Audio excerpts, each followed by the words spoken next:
হলিউডের তুমুল ব্যবসা সফল সিনেমা টাইটানিক শুধু ব্যবসা সফল নয়, এটি জিতে নিয়েছিল তামাম দুনিয়ার সবচেয়ে মর্যাদাপূর্ণ পুরস্কার অস্কার।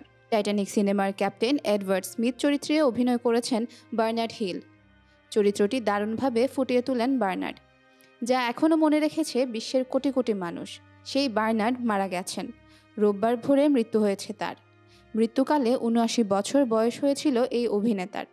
কিংবদন্তি এই অভিনেতা চলচ্চিত্র এবং থিয়েটারে বর্ণাঢ্য ক্যারিয়ার ছিল। ব্রিটিশ সংবাদ মাধ্যম বিবিসিকে এক প্রতিবেদনে জানিয়েছে, বার্নার্ড হিল টাইটানিক ও লর্ড অফ দ্য রিংস সিনেমায় অভিনয় করে খ্যাতি লাভ করেছিলেন। ১৯৯৭ সালে মুক্তিপ্রাপ্ত অস্কারজয়ী সিনেমা টাইটানিকে ক্যাপ্টেন এডওয়ার্ড স্মিথ এবং লর্ড অফ দ্য রিংসে কিং থিওডেনের ভূমিকায় অভিনয় করেছিলেন তিনি। পৃথক দুটি চলচ্চিত্রের মাধ্যমে দর্শক হৃদয়ে জায়গা করে নেন বার্নার্ড হিল। বর্ষিয়া নিয়ে অভিনেতার মৃত্যুর তথ্য তার মুখপাত্র লু কুলসন নিশ্চিত করেছেন সংবাদ মাধ্যমকে। তিনি জানান, রোববার মৃত্যু হয়েছে বার্নার্ড হিলের।